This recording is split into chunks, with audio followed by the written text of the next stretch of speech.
everybody, this is Doug Kenny from Stories from Motorsports, and today we have Ron Hornaday III, who prefers to be known as Ronnie, with us. How you doing, man? Good, how you doing, buddy? Doing fabulous. Happy Father's Day. Thank you, sir, I appreciate it. Yeah, you have a very popular and famous father, Ron Hornaday Junior, you know? Oh yeah, we'll spend time right now together, actually. Yeah, I hope he's having a great day. He is. We're talking about old times right now as we're speaking. Awesome. So, yeah, what got you into racing? Actually, my dad did. I enjoyed football up until I was probably about 14. And my dad bought my very first race car, street stock. He bought a Camaro off a guy that raced out there for years, and he got it for my 15th birthday. And when I jumped in the first time I tested, I fell in love with it, gave up football, and started racing full time at Kern County out there. That's awesome. So you got through a go-kart then? That's how you got started? No, it was a street stock. I never drove anything, honestly. I just had no interest in racing at all. And then when he bought the street stocks, it was a 78 Camaro. And we went street stock racing out there, Caraway, the old track, the small Caraway track by Willow Springs. I'm sorry, Kern County. I keep saying Caraway. That's where I race late models. I'm sorry. No problem. So you grew up in Palmdale, or where'd you grow up? I'm old enough to remember, yes, Palmdale. I was born in Mission Hills, but from the time I remember on, I was in Palmdale until we moved out here to Mooresville, North Carolina. Got it. So you saw your dad race early on? What was the earliest? I remember back when he was racing my grandfather's street stocks out at the fairgrounds and stuff like that. So I don't remember everything, but I do remember sitting in the stands when I was still in not a stroller, but right out of the stroller. So I remember a lot of it. There's a lot of stories I don't remember either because I was also doing my own thing and some later in his career, but I was around for most of it. Yeah, for sure. Do you know what your dad drove before he got the ride with Dale Earnhardt Incorporated? Well, he bought Victory Circle chassis, so he was racing Winston West.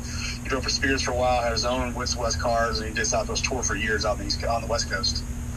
Yeah, for sure. So for anyone who doesn't know, Ron Hornaday Jr., Ron's dad, drove in the Truck Series and was a champion for both Dale Earnhardt Incorporated and Kevin Harvick Incorporated, and had a tremendous successful career in the Truck Series and had the most wins in the series before he got surpassed recently by Kyle Busch, who had an interesting thing happen between the both of them that we'll get to later on. But yeah, Ron, tell us a bit about what you remember about your dad's NASCAR days. So like I say, all the way to the West Coast. I know back then he built race cars all day long. That's why I learned to work on race cars. Didn't enjoy it, but in our family, when you had a summer vacation, that means you worked. So this is my grandpa's muffler shop or my dad's chassis shop building A-frames. I was doing that from the time I was about 7 years old on every summer.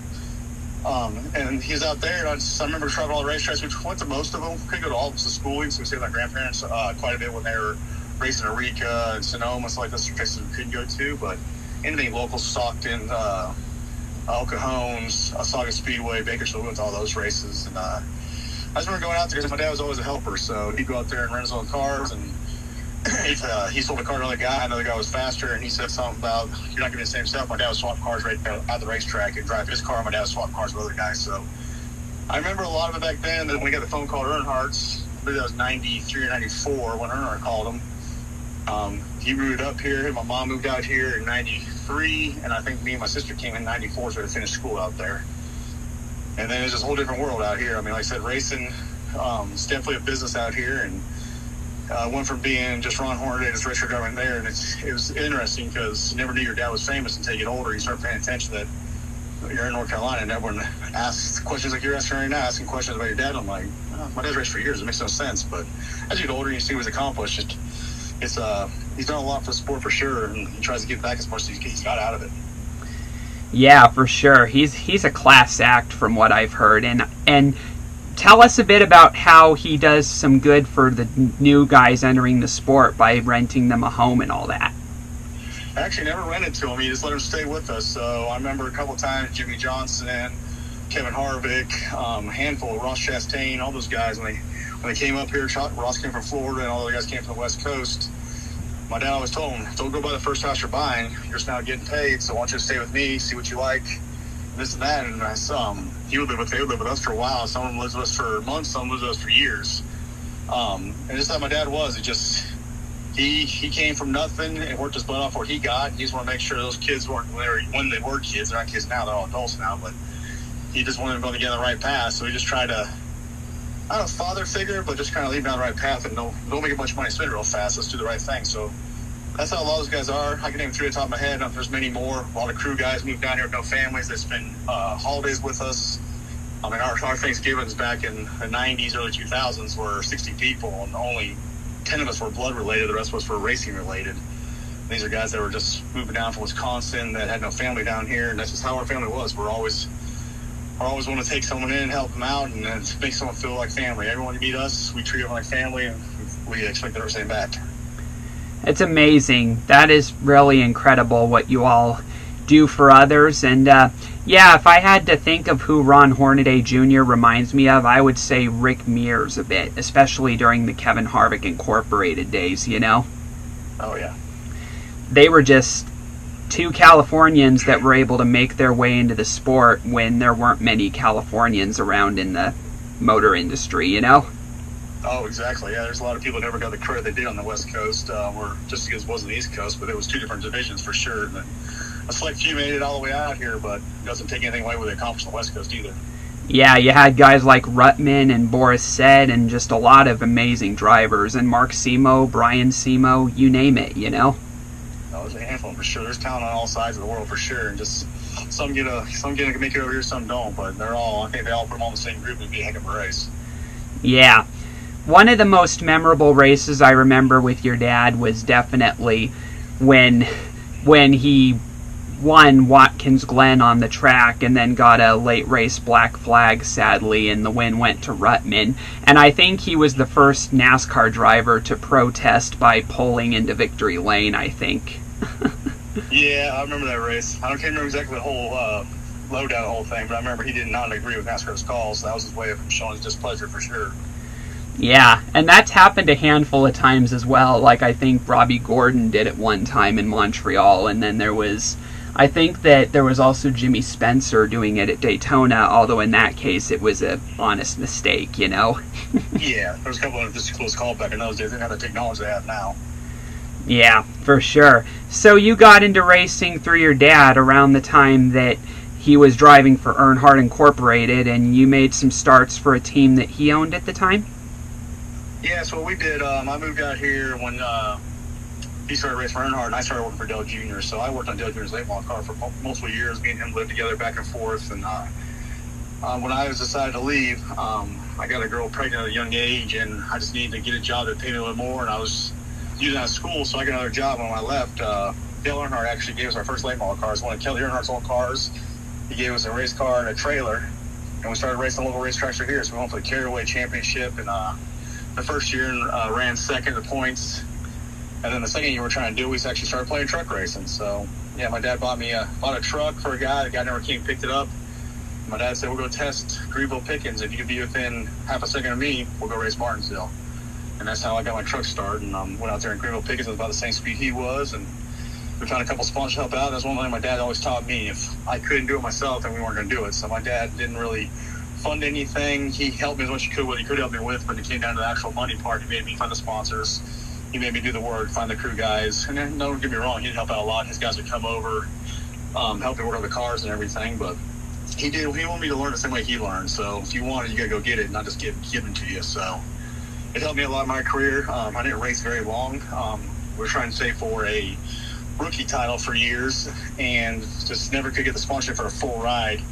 So we raced about 5-6 races a year for about 3 years in trucks. Thought I had my chance with Kerbeck Agenian. The crew chief there, Gene Neat, became good friends with me. And I think I was 20, 21 at the time. Wanted me to see a nationwide car. So we had a nationwide car we built, went to Kentucky. Qualified 11th, had a problem at the very beginning, had to go to the back. And was running pretty decent. And I had a throttle stick the same year Earnhardt died in 2001. Had a throttle stick and I broke my shoulder, a couple vertebrae, my shoulder blade. And that kind of put me out where I kind of lost all my opportunities to move forward in racing. And I had my daughter, I just got married, and I just told my dad, I said, I'm done with the racing thing. I'm going to go back to working on them and support my family. So that was the last time I really raced. Started working on from there on out, and car chief, crew chief, trucks, all the way to Cup, all the way back down to truck. I see what you mean. So, did you ever meet Mike Curb and Kerry Agajanian then when you tried with them, or no? Yeah, we knew each other. Like I said, my dad, it was actually my dad's lawyer at one time, so he used to come to the house, and I knew him just from other things. And some of the reason I think I got a shot for possibly driving that car at the time is he started paying attention to me because he's helped my dad on a couple of lawyer things back in the day when lawyers were becoming popular in the NASCAR scene, just for the royalty things and the different trademark things he was helping my dad out with. So very good people for sure. Still plays the race a little bit. Kirby Junior still plays the race a little bit on the back end, not as much as they up front they used to. Yeah, I remember J.C. Agajanian helped a lot of drivers like Troy Ruttman, Joe Ruttman's brother, and then there was Parnelli Jones, who sadly passed away last week, and my thoughts and condolences go to him and PJ, you know. Absolutely. Yeah, Parnelli was a legend, and I remember seeing him dominate on YouTube, dominate that Indianapolis 500 win in the very bright red STP car, and he had that race won, if not for that ball bearing failure. No, absolutely. He was a legend for sure. It's always said that he was a legend of our small, tight community for sure, but he was definitely, he'll go down and always be remembered for sure.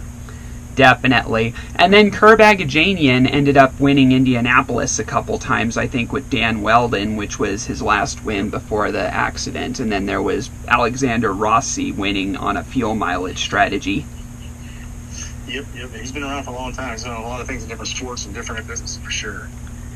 Yeah, it's just amazing all the Californian blood that needs to be in the sport. You know, there's so much talent we don't know of. Oh, yeah, you'll see that. Like, I say it all the time. You know, some of your best talent you'll never hear of just because they're a short track racer somewhere in some town you've never heard of. It's just as good as some guys just won't get opportunity sometimes because they're not in the right place at the right time. Yeah, for sure. And I'm glad that your dad, you know, gave you that opportunity but made sure that you earned it, you know, because, you know, it's always nice when a coach or a mentor, for that matter, like the one I have with Andy McPhee, doesn't do the work for you but helps you in your self-growth, you know? Oh, yeah. My dad was definitely, he was just as rough on me on that learning and stuff as his dad was with him. I remember a story. I got a sponsorship through a chassis company on racing late models, and he gave me 10 free bumpers front and rear. And my dad came home from a race. He goes, "What are all those?" He said, "My sponsor gave them to me." He's like, "Send them all back. I didn't buy you a welder for you to buy stuff that you build yourself." That was one of the stories there. And then I remember we were going to, I think we were going to Nazareth truck race. And it was me and my cousins, only working on the cars at the time. I was building a truck, and it was lunchtime, and I was putting the front suspension on.